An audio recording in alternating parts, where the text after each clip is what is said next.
captain's messenger, AJ. Especially as a competitor, every game you go into, you have to be expecting you can win and come out on top. But with the situation, the records, how everything is, how important is a win like tonight, especially against the top team in the league, and not just a win, but such a dominant one? It's definitely a momentum getter, especially going into March. We've got 4 games left now, so this is a huge one. And, like every team, every coach has said, the MAC is wide open. Every single game, every single night for every single team is a very competitive game. Andrew Bolby, WAB. AJ, for you, obviously, the last couple of games haven't necessarily gone the way I think you would want them to. Just to kind of get some of those big shots to go down today, what did that feel like? It felt like how it used to. So, it's great to see him fall, but the win's more important for me. Jackson, for you, we've talked about the combo crowd and what's meant for you guys throughout the year so far. But for you, is this the best combo crowd you've experienced so far? Yeah. This could be for either of you, Bobby Keaton with the Post. It seemed like you guys came out with more energy tonight than you guys have in a long time. Just what would you guys say is the leading factor to that? Typically, we don't get off to the best starts in the first 4 minutes, so we're trying to emphasize that tonight. Coach Boals is saying get out to a good start, get the crowd involved, get our confidence up, and I think our defense came out super strong tonight, and we just set the tone from the beginning. Grant Keeper, WAB. Pav, do you think that this is the best ball you've been playing so far this season? Yeah, I say so. Just feel super comfortable out there, super confident, and just trying to stay that way. With a game of this stakes, obviously you welcomed an undefeated team in MAC and then on national TV. What did it take for you guys to kind of get that out of your head and just focus on the basketball? We've prepped for this last 2 days. We knew there'd be a big crowd. We knew it was a national TV game, but that doesn't matter. At the end of the day, it's 5-on-5. All that other outside thing, it just doesn't matter. It's 5 dudes playing against 5 dudes. Akron's playing you guys very physically, especially in the second half. How do you guys feel like you responded to that? We knew at halftime we had a big lead. They had to do something, change it up. So we knew they were going to come more aggressive, be more physical.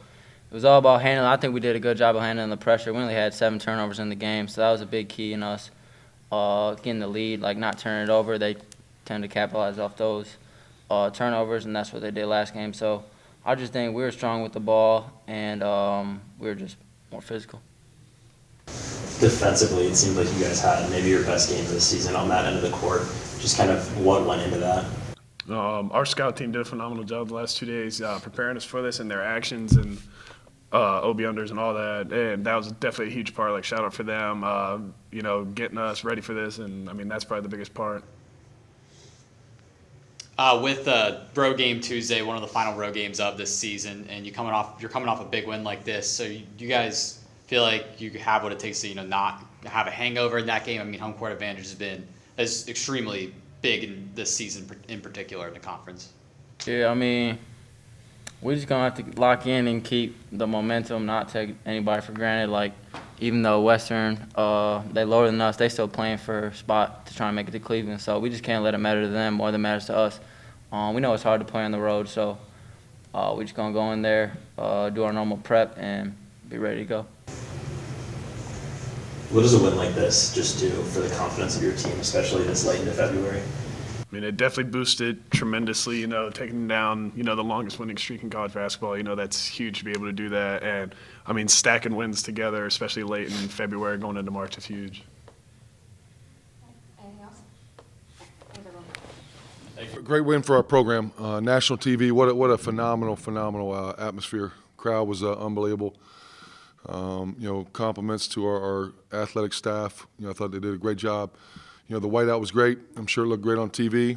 But I thought we came out with the intensity we needed from the first war and set the tone for the game. And that was a big key for us coming from game 1 when we played them. And then even starting the second half, I thought we did a really good job. I think we got a 13-4 run, made them call timeout, and set the tone for the second half as well. But multiple guys contributed. I thought our defensive intensity was really good. Give our guys credit for keep battling, playing a complete 40 minutes.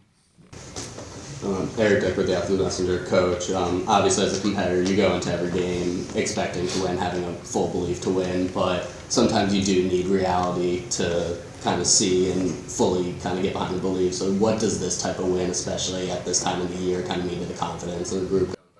Yeah, I think, the big thing for us is continue getting better, playing our best basketball, and this was a great step in that direction. They're the best team in the league, right? It's their first loss, and I think for us to come out, hopefully we see them again at some point, in the tournament, knowing that we have a chance to win, and even more importantly, if it comes down to a tiebreaker, with one of the teams we're tied with, we have a win over Akron, which can help from tiebreaker purposes as well. But I think our guys are in a great mindset. We know Clayton's situation, so I thought he did a great job battling through everything he's been doing. He has not practiced with us. He does a little bit, but keep getting treatment, keep getting rest, and but I thought our defensive intensity won us the game. I kind of want to look at one specific kind of stretch in the game. You end the first half on a really hot streak to kind of take that lead, but that second war to start the second half, you kind of just instantly build on the lead, kind of step on their throats. Just how important was that second half start, and what were you guys doing so well? Yeah, the one thing we talked about, they're going to come out and do something different, play zone, up their pressure, offensive rebound more, transition harder. And we had to, weather the storm that they were going to give us. And, like you mentioned, we got off to a 9-2 start at the 17:24 mark. They called a timeout. There was a short war, and, ended up 13-4 that first war. So I thought that was a really, really big key to the game, not letting them get momentum. Brian Keeper with WAEB. They 3-point percentage. They shoot second in the entire conference. You guys limit them to, I believe, around 20, somewhere under there. Just, do you feel like it was mostly your guys' perimeter defense? Was it their shot selection? Just what would you credit it? Yeah, probably a little bit. I mean, they're good. That's what they do. They shoot threes. They make threes. And the big thing for us, game one, we did some things that we didn't want to do. We made some adjustments defensively. Our guys did a great job with the game plan. Our staff did a phenomenal job with the game plan. Our scout team, mimicked them as much as we could. And I thought the adjustments that we made, really helped us in our half-court defense. They get a lot of their threes off of transition pushes, off of turnovers. We did a really good job of taking care of the basketball. And the second way, just off of driving kicks, people over helping. Andrew Bobby, WB, obviously Akron scores the most points of anyone in the conference. They scored 92 in the first meeting. Just how important and how nice is it to see your team step up and hold them to under 70? Yeah, I mean, I think, for us coming in, we knew we had to get some stops. We're a high-level scoring team. They're a high-level scoring team. I think, maybe they're first in the offense. We're maybe third or fourth. They're first in defense. I think we're third in defense in the MAC. And, who was going to get the extra possessions, the offensive rebounds, right, the transition points, the 50-50 balls. I thought we did a really good job scrapping, fighting, clawing, limited their offensive rebounds, getting the 50-50 balls, making those championship plays when we needed to. Looking at us, close. You guys are the preseason #1 in the conference. Now you have a win over the #1 in the conference. Is this kind of how you expected your team to play coming into the season? Or is this just the level you think you can play at? Yeah, I mean, it's well documented, right? Everything we've been through. So I think all that was out the window a long time ago. So the big thing for us was try to be as healthy as we can, stay together as much as we can, and just keep getting better, stay positive, believe, play for each other. And, we did a great job weathering that storm, in that middle, third or whatever it was. Sharif, Mitchell, A.J. Clayton were great voices in the locker room. Aiden Hadaway was a great voice in the locker room.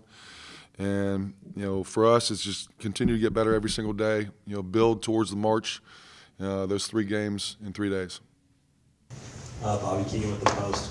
I kind of want to go back to the very first play of the game. You guys kind of seemed like you ran a play to get the ball to A.J. Clayton inside, and then he obviously threw down a dunk. Was that kind of the plan coming in, and how did that play set the tone for the remainder? Yeah, I think for us, we had to get post touches. Game 1, we had, I think, 8 total. And, we had to get 15 plus was our goal today.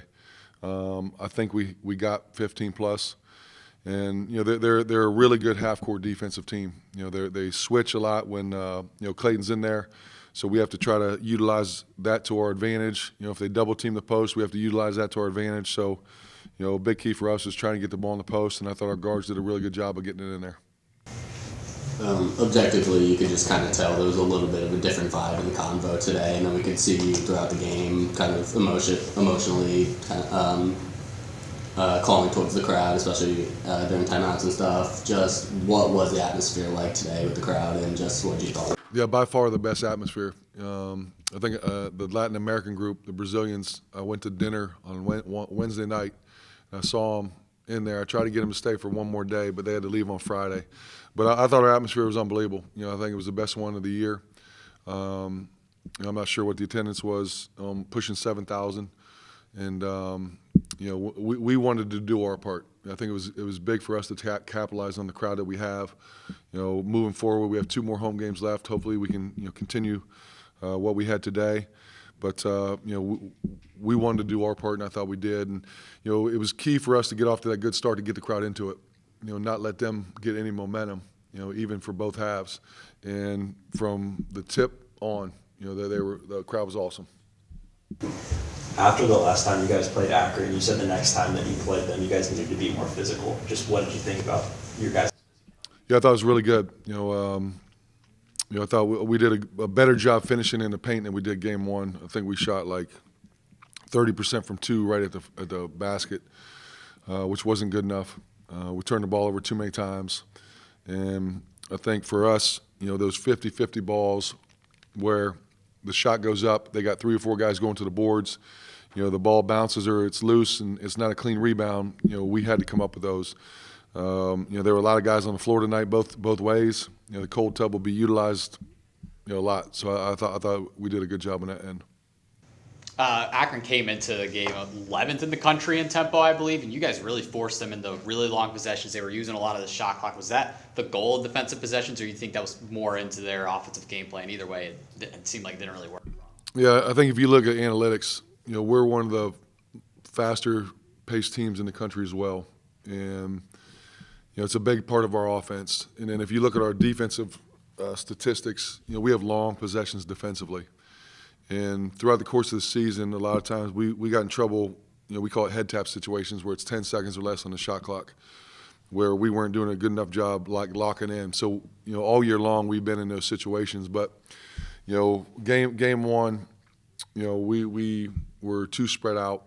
Game 2, I thought we did a better job of, playing inside out defensively. And, that was a big key.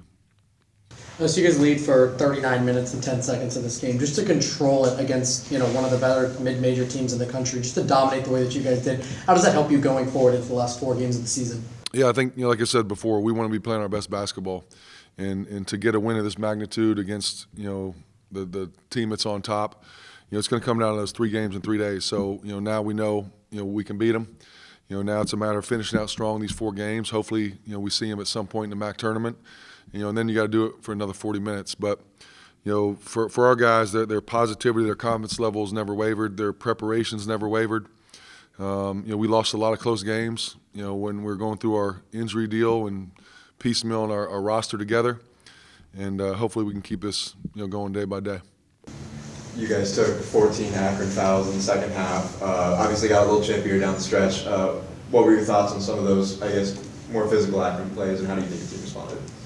Yeah, I thought we responded well. We talked at halftime about that. Like, hey, your passes got to be crisper. Your cuts got to be sharper. Your entries, can't be lazy, because we knew they had to do something to try to generate, some offense from them.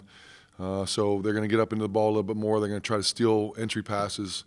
And I thought we did a really good job to have 7 turnovers. I'm not sure what we had at halftime, but to do that, that second half, I think we had maybe none the last 7 minutes of the game. We took care of the basketball, we got shots, or we got fouled.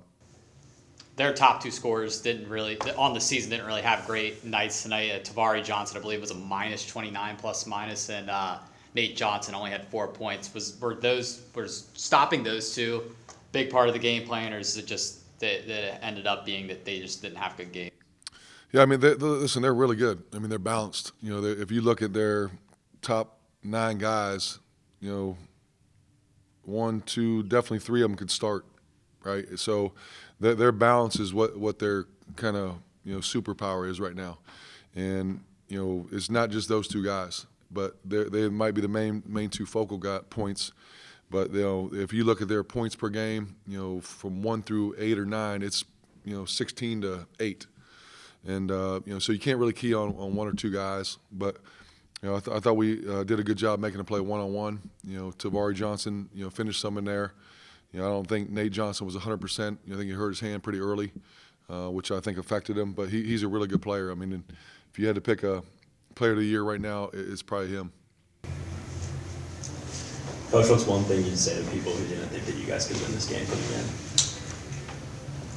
in? I mean, it's 40 minutes of basketball, right? I think, for us, I mean, we're good enough. We're good enough. We've proven that. We showed it.